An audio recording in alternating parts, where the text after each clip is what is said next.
Dear student, how are you? I am Anil Kumar Saxena. Welcome in my YouTube channel Expert Classes by Anil Saxena. Dear student, आज मैं आपके सामने प्रश्नावली 1.3 का question number 1 solve करने जा रहा हूं। इस क्वेश्चन में आपको दिया हुआ है, सिद्ध कीजिए कि √5 एक अपरिमेय संख्या है। तो डियर स्टूडेंट, सबसे पहले तो हमें ये पता होना चाहिए कि परिमेय संख्याओं को हम P/Q के रूप में लिख सकते हैं, और अपरिमेय संख्या जो होती हैं जिनको हम रूट नहीं ले सकते वो अपरिमेय संख्याएं हैं। और एक बात और हमें ध्यान रखना है कि यदि हमारे लिए √25 होगा, मान लीजिए, तो √25 को हम स्क्वायर ले पाएंगे, रूट ले पाएंगे, और जब रूट ले पाएंगे तो वो कितना आएगा, 5 आएगा। तो 5 जो होगा एक परिमेय संख्या होगी।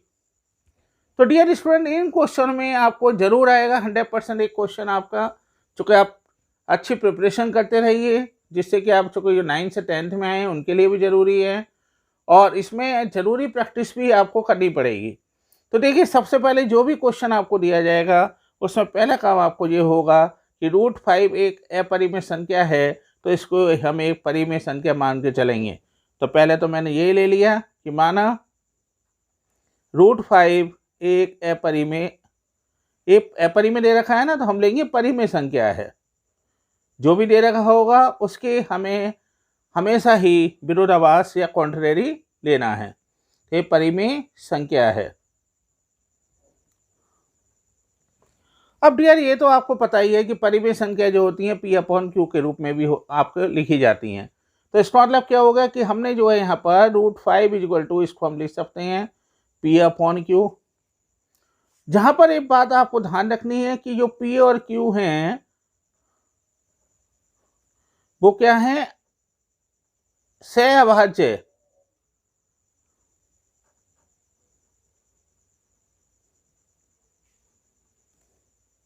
संख्या हैं। इसको बच्चों सह और लिख लेना, सहअभाज्य संख्या हैं, सहअभाज्य संख्या हैं, और Q ≠ 0। चूँकि यदि Q 0 हो जाएगा तो डेफिनेट बात है अनंत होगा। सही है। और इसका मतलब हम ये कह रहे हैं, यहाँ पर अब आप एक कह रहे होंगे कि सर सहअभाज्य संख्या क्या होती हैं। सहअभाज्य संख्या वे संख्याएं होती हैं जो एक से या अपने से डिवाइड होती हैं, वो कहलाती हैं सहअभाज्य संख्याएं, जिसको इंग्लिश में हम प्राइम नंबर भी बोलते हैं, को प्राइम नंबर। अब डियर स्टूडेंट, इसमें क्या करना है, अगला स्टेप आपको ये करना है कि दोनों ओर का वर्क कर दीजिए।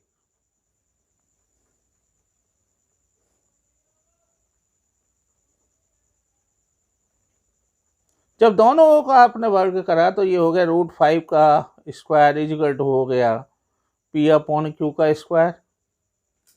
ये कितना हो गया आपका 5 = हो गया P² Q²। बच्चों, Q² को आप इधर ले आइए। जैसे स्टेप मैं लिख रहा हूँ ऐसे स्टेप आपको एग्जाम में लिखने हैं। P²/5। अब देखिए ध्यान से, यदि P² 5 से डिवाइड है नहीं है, तो इसका मतलब P भी डिवाइड होगा 5 से। आप कहेंगे कैसे? देखिए, यदि मैं P के स्थान पर यहाँ पर 5 ले लूँ तो 5 का स्क्वायर अपॉन 5 है, तो 5 का स्क्वायर कितना होगा, 25/5। ये कितना आ जाएगा आपका 5। तो मैंने दूसरी लाइन में ये बोला कि P भी डिवाइड होगा, P की जगह मैं 5 लिख दूँ अपॉन 5, तो ये भी आ जाएगा मेरा 1। तो इसका मतलब क्या है, जब मैं स्क्वायर कर रहा हूँ 5 से, जब मैं स्क्वायर कर रहा हूँ 5 से डिवाइड कर रहा हूँ, तो भी मुझे जो है क्या आ रहा है, 5 आ रहा है। और यदि मैं इसको स्क्वायर ना करूँ तो भी मेरा कितना आ रहा है, 1 आ रहा है। तो डियर स्टूडेंट, इसी को मैं लिख देता हूँ कि P² किससे डिवाइड है, P² 5 से विभाजित है।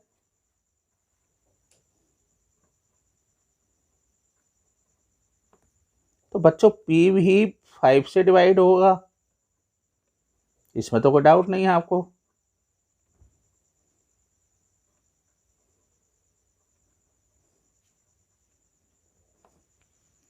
अब डियर स्टूडेंट, आप एक काम करिए, ये जो हमने लिखा है जरा देखें कि ये वास्तव में ही जो है वो को प्राइम नंबर है, या हमारी जो कॉन्ट्रेरी है, जो हमारी कल्पना है, वो विरोधाभास है। देखें जरा, हमने ये ले लिया कि यदि माना P इक्वल टू 5m, तो बच्चों मैं क्या करूंगा, इसको इक्वेशन नंबर 1 ले लीजिए, इस P के मान को यहां रख देते हैं, अतः P का मान समीकरण 1 में रखने पर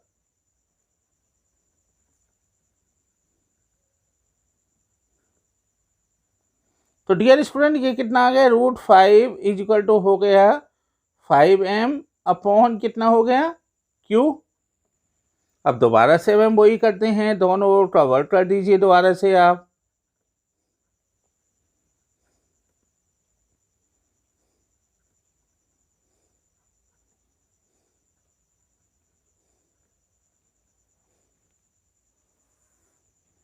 तो डियर स्टूडेंट ये कितना आ गया, √5 का स्क्वायर इक्वल टू हो गया 5m का होल स्क्वायर अपॉन Q का स्क्वायर। ये हो गया 5 equal to 25m square upon Q square. क्या मैं ऐसे भी लिख सकता हूँ Q square equal to 25m square upon 5, या इसको मैं 5m स्क्वायर भी लिख सकता हूँ। तो m स्क्वायर बता सकते हैं कितना होगा, m स्क्वायर बराबर हो गया Q स्क्वायर अपॉन 5। बच्चों रट्टा मत मारना इसमें, बस ये ध्यान रखना है, तो रट्टा आपने मारा तो गड़बड़ हो जाएगा। अब फिर वही हम लिखेंगे Q स्क्वायर डिवाइडेड बाई 5, तो Q is also divided by 5। Q square किससे डिवाइड है, Q स्क्वायर 5 से विभाजित है।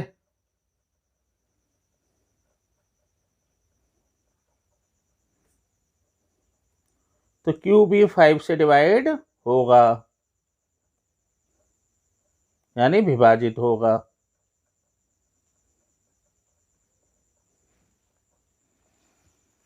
इसका मतलब बच्चों क्या होगा कि हमने ये देखा कि 5 जो है वो P और Q दोनों का ही गुणनखंड आ रहा है।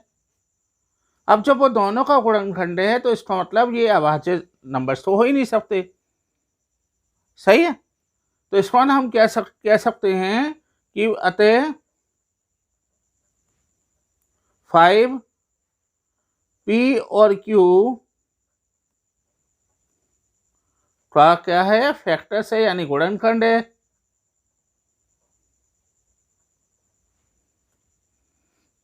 अतः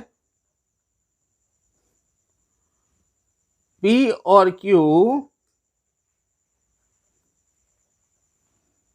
से अभाज्य संख्याएं होंगी।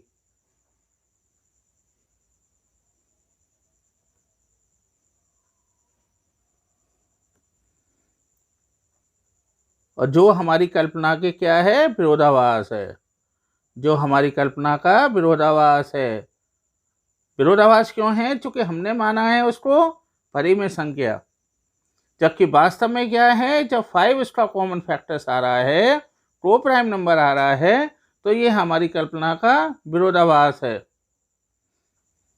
और जब हमारी कल्पना का विरोधाभास है तो हम लिख सकते हैं कि √5 एक अपरिमेय संख्या होगी।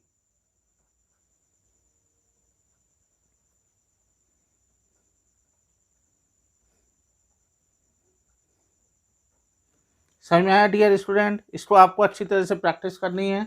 अब ये कोई भी नंबर है, जैसे मान लीजिए मैं आपको कहूँ, ये मैंने आपको 2 प्रैक्टिस के लिए दे रखे हैं, इम्पोर्टेंट हैं, जरूर क्वेश्चन आना है। इसके एग्जाम्पल भी आप जरूर करिए, जो आपको NCERT बुक में दे रखे हैं उसको भी आप अच्छी तरह से प्रैक्टिस करिए। मैं आपके सामने एक और ले रहा हूँ, जैसे मान लीजिए मेरे को √7 कहता है, वो एक ये अपरिमेय संख्या है, तो मैं मानूंगा क्या, परिमेय संख्या मान लूंगा। दूसरा मैंने कहा जब ये परिमेय संख्या होगी बच्चों, तो आप इसको P अपॉन Q के रूप में लिखेंगे। तीसरा स्टेप मेरा क्या है, दोनों का स्क्वायर कर दीजिए, तो आप लिखेंगे ये हो गया P square upon Q square, और ये हो जाएगा √7 का स्क्वायर, आपका कितना आ जाएगा 7। तो बच्चों ये क्या होगा, Q स्क्वायर बराबर P स्क्वायर अपॉन 7। अब क्या बताया मैंने आपको अभी, यह P स्क्वायर डिवाइड है किससे, 7 से, तो P भी डिवाइड होगा 7 से।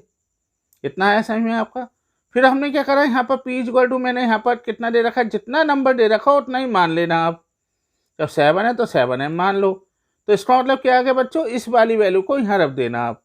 तो √7 इज इक्वल टू कितना आ जाएगा बच्चों यहाँ पर 7m/q। तो बच्चों ये कितना हो गया, दोनों ओवर स्क्वायर कर दीजिए, तो ये हो जाएगा 7 इज इक्वल टू 7m का स्क्वायर क्या हो जाएगा अपॉन q, यानी ये हो गया आपका कितना 49 का होल स्क्वायर और अपॉन q स्क्वायर। अब मैंने आपको बताया q square is equal to क्या होगा 49m स्क्वायर अपॉन 7, जो कि इसके बराबर होगा 7m स्क्वायर। तो बच्चों m स्क्वायर कितना होगा, q स्क्वायर अपॉन 7, क्या लिखूं बताओ मैं, q स्क्वायर डिवाइडेड बाई 7, तो q is also divided by 7। इसका मतलब क्या है कि 7 जो है वो पी और क्यू का क्या है, गुणनखंड है। और जब जो पी और क्यू का गुणनखंड है तो डैट मीन्स ये को प्राइम नंबर है। को प्राइम नंबर होते हैं जो दोनों में कॉमन हो।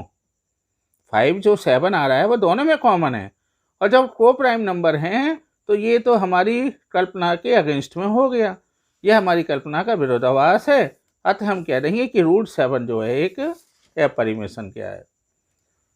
तो प्यारे विद्यार्थियों, आपको सारी चीज़ें समझ में आई होंगी। बस मैं आपसे उम्मीद करता हूँ कि आप ज़्यादा से ज़्यादा मेरे चैनल को लाइक करें, शेयर करें, और आपका देखिए यदि आप ज़्यादा से ज़्यादा सब्सक्राइब करते हैं, मेरे चैनल को ज़्यादा से ज़्यादा सपोर्ट करते हैं, तो मैं और सब्जेक्टों में भी आपको अच्छे से अच्छे नोट्स बना के प्रोवाइड करवाऊँगा। बस ज़्यादा से ज़्यादा आप शेयर करें, लाइक करें, और प्रेस बेल आइकन, सब्सक्राइब के बराबर में जो घंटी का निशान है उसको ज़रूर दबाइए, जिससे मेरे सारे वीडियो के नोटिफिकेशन आपको समय से मिल जाएंगे। Thank you very much.